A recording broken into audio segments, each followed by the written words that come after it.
Assalamualaikum warahmatullahi wabarakatuh. Hai guys, atau hai bro. Saya ingin berbagi pengalaman, terutama di bidang kuliner bro. Terus terang saya baru kali ini masuk di channel YouTube. Dan saya sama sekali mungkin masih banyak kekurangan untuk seperti YouTuber-YouTuber yang lain. Jadi karena saya background saya masak, jadi saya ingin berbagi ilmu kepada rekan-rekan, terutama bagi para pemula yang ingin terjun di dunia kuliner. Kalau untuk para senior yang seperti saya tidak berbicara sama, dalam arti kata saya tidak ingin menggurui dan mengajari, tapi saya ingin berbagi ilmu saja kepada orang yang berminat terjun di dunia kuliner atau terjun di dunia masak. Terus terang bro, awal mulanya saya terjun di dunia masak, di dunia kuliner, saya sama sekali tidak tahu bro, apa itu masak. Dan saya juga memang tadinya juga tidak tahu. Sekolah saya dulu sebenarnya bro bukan perhotelan, tapi sekolah saya adalah SMK, Sekolah Menengah Kejuruan dulu. Saya jurusan perkantoran bro. Jadi ilmu yang saya dapat itu sebenarnya saya bekerja di kantor. Waktu dulu saya ingin melamar kerja di kantor. Tapi kayaknya susah ya bro kalau nggak ada koneksi zaman dulu. Ngelamar sana sini nggak dapet. Tapi ada tetangga bro yang memberitahu, mau nggak kamu kerja di restoran? Saya bilang, why not? Gak ada masalah. Yang penting saya kerja dulunya. Oke, tapi bagian cuci piring ya.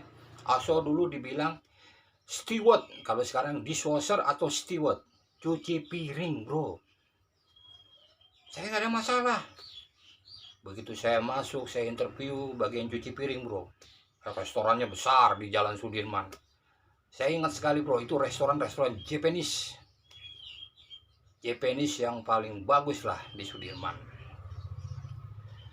Terus saya dikasih tahu sama supervisor kitchennya, kamu tugasnya mas cuci piring, buang-buang sampah. Kamu nggak malu katanya. Wah, nggak ada masalah pak, saya nggak malu. Karena yang penting saya dapat uang. Karena namanya dulu masih bujangan pak, pingin dapat uang. Begitu lulus sekolah, daripada nganggur, ya udahlah apa aja. Oke, well, gak ada masalah, go ahead. Oke, selanjutnya berapa bulan kemudian saya kerja cuci piring apa semua dengan hati yang ikhlas, hati yang memang benar-benar pengen kerja. Tiba-tiba bro saya masuk di dapurnya bro, di kitchennya, wah mewahnya minta ampun bro. Itu piring-piringnya bro, piring Jepang, piring untuk food Jepang bro. Canggih-canggih. Saya waduh ini piring mahal kali ya, saya berpikiran gitu. Namanya orang bodoh ya, namanya saya masih cuci piring belum tahu. Terus tiba-tiba saya lihat tukang masaknya kayaknya, apa mau ngomong aja bro ya, udah pada tua kayak sekarang ini. Saya dulu masih ganteng bro, masih muda, udah pada tua lah.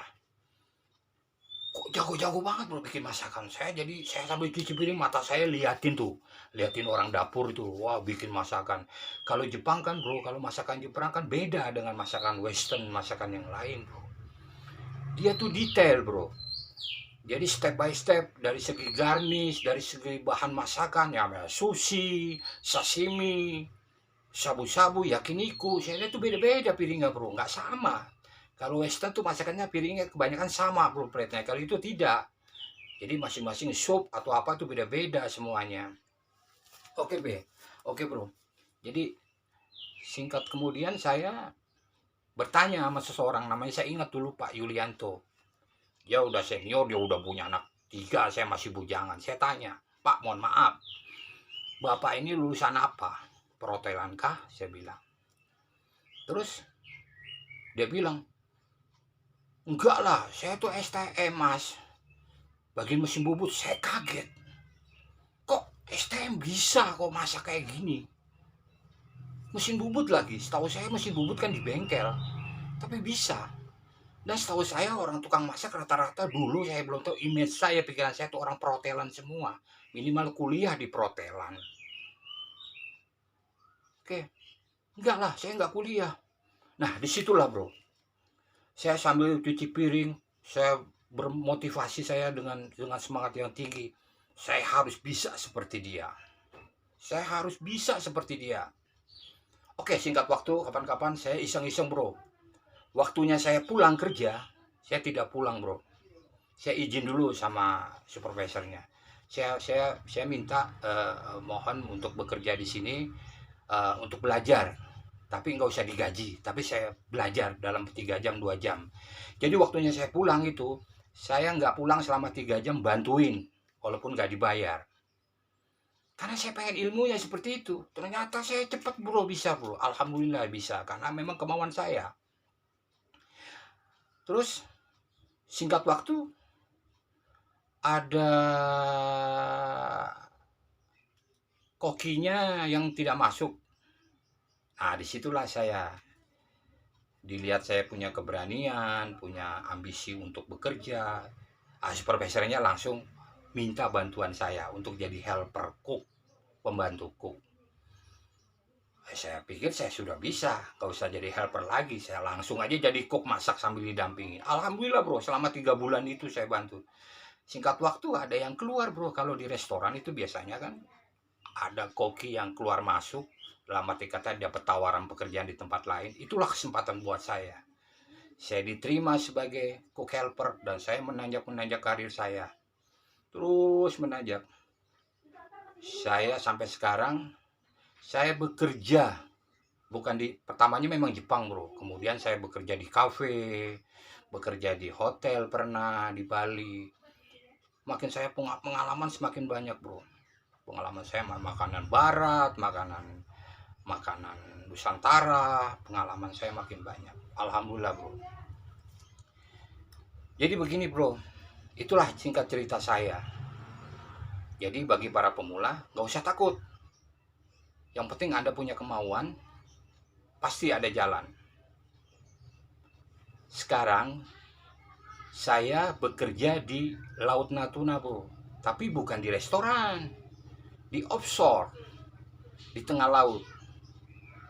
Di tengah laut Natuna Utara, di offshore Star Energy. Kemudian saya subkon cateringnya bro. Nah situlah saya bekerja sebagai tukang masak bangkotan bro. Karena saya udah tua, makanya saya bikin channel tukang masak bangkotan. Nah mungkin saya bilang tukang masak handsome atau tukang masak ganteng. Saya bilang saya udah gak ganteng lagi, tapi udah bangkotan. Tapi jangan salah bro, bagi yang mau bekerja di offshore atau di kapal, kebetulan saya bekerja di offshore, tapi saya adanya posisi kerja saya di kapal, yaitu kapal tanker Kakap Natuna. Nah, tanker itu memang sudah tidak jalan lagi bro, jadi hanya menampung dari offshore umpamanya di KRA platform, di Kilogol platform, jadi itu ditampung semua di situ jadi satu di tanker. Nah, saya dikerjanya di situ kapal tanker. Tapi ini bagi para pemula juga, bagi para yang ingin bekerja di laut, nggak sembarangan bro. Karena di sana nanti kalian dituntut harus punya dokumen-dokumen yang resmi. Nggak sembarangan bekerja, kita langsung melamar, kita punya kalian bekerja, tidak. Jadi kalau untuk di laut, kita harus punya dokumen. Kalau untuk di laut, dokumennya harus lengkap. Contoh begini aja bro, kalian mau bekerja di kapal pesiar, jadi kamu harus punya BST, Seaman Book, dan perlengkapan lainnya lagi. Banyak dokumen-dokumen yang nggak perlu saya sebutkan lagi di situ. Seperti contoh kayak gini bro, buku-buku kayak gini. Jadi kalian harus punya, ini harus training dulu kalau untuk kerja di kapal. Ya, contohnya itu harus punya paspor sama buku pelaut, bro. Buku pelaut kalau mau kerja di kapal, ya. Kebetulan saya tidak kerja di kapal jalan, tapi hanya kerja di tanker. Jadi saya hanya cukup mempunyai BST. Jadi validasi kalau untuk di kapal pesiar kan pakai ini, bro, lengkap BST-nya. Nah, saya juga ada juga BST seperti ini kalau di offshore, tidak seperti, sama aja sih sebenarnya. Tapi lebih lengkap ini yang tadi. Kemudian juga harus punya si paspor.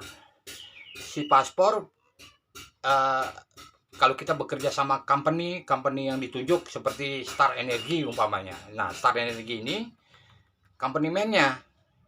Kalau saya kan subkonnya karena bekerja sama Star Energy, ditunjuk sama Star Energy sebagai facility-nya, saya harus punya ini, Bu. Nah, si paspor. Si paspor ini isinya, Bro, contohnya seperti ini ya. Contoh seperti ini.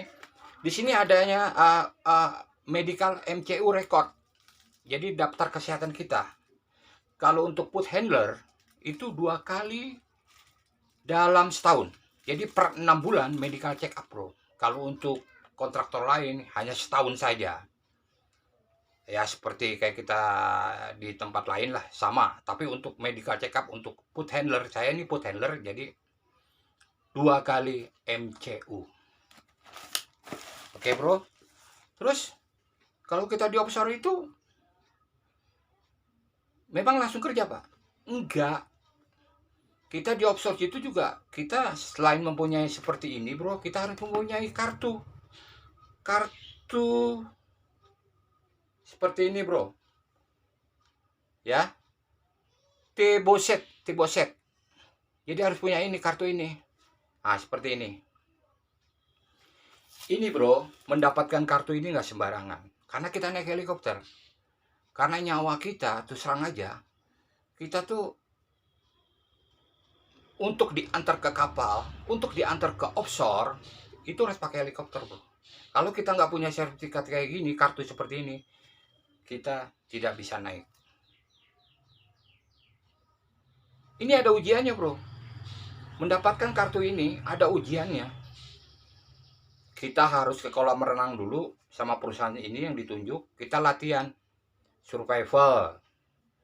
Ya, latihan bertahan hidup di air. Bagaimana cara bertahan hidup di lautan. Kemudian kita menaiki helikopter, replika helikopter. Kemudian kita dinaiki dalam 1 meter itu, replika itu diturunkan kita sendiri, diikat safety belt, diikat sabuk pengamannya, diikat. Kemudian kita dibalik kepala kita di bawah, kaki kita di atas. Bagaimana kita menyelamatkan diri? Itu, bro, kejadian lucu pertama kali saya di offshore itu, bro. Saya minum air kolam renang itu 3 gelas, bro. Kata pelatihnya itu udah mati, Pak, kalau di laut jatuh, begitu dia bilang. Tapi ya karena kita belajar. Tapi alhamdulillah, bro. 3 kali, 4 kali, 5 kali, saya bisa. Tahun berikutnya saya lancar bisa. Itu, bro, nggak sembarangan kerja di sana.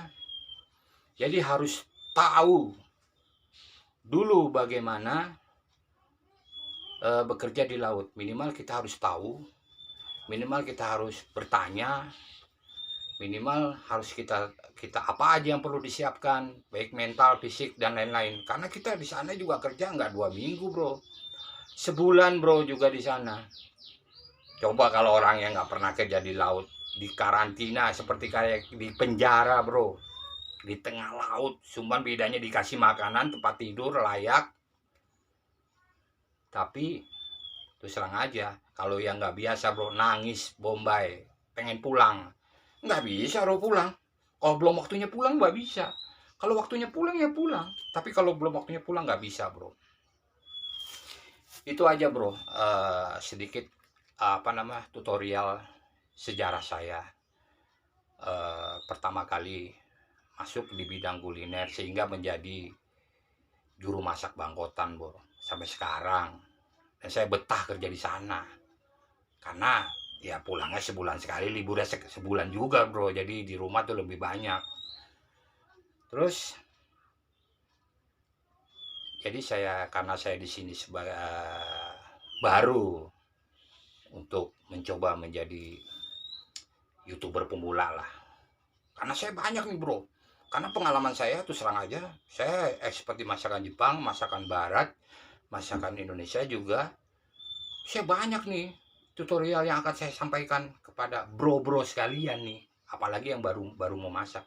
Tapi terus terang aja, kalau bro ingin ilmu dari saya minta tolong kalau bisa subscribe saya, like saya, share. Jangan lupa, Bro, kalau Bro nggak subscribe, nggak like saya nggak bisa dong membagi ilmu lagi. Oke, Bro, sekian dari saya akan berikan yang terbaik buat bro-bro sekalian, terutama bagi juru masak pemula. Ini dia Chef Bangkotan. Wassalamualaikum warahmatullahi wabarakatuh. Bye bye.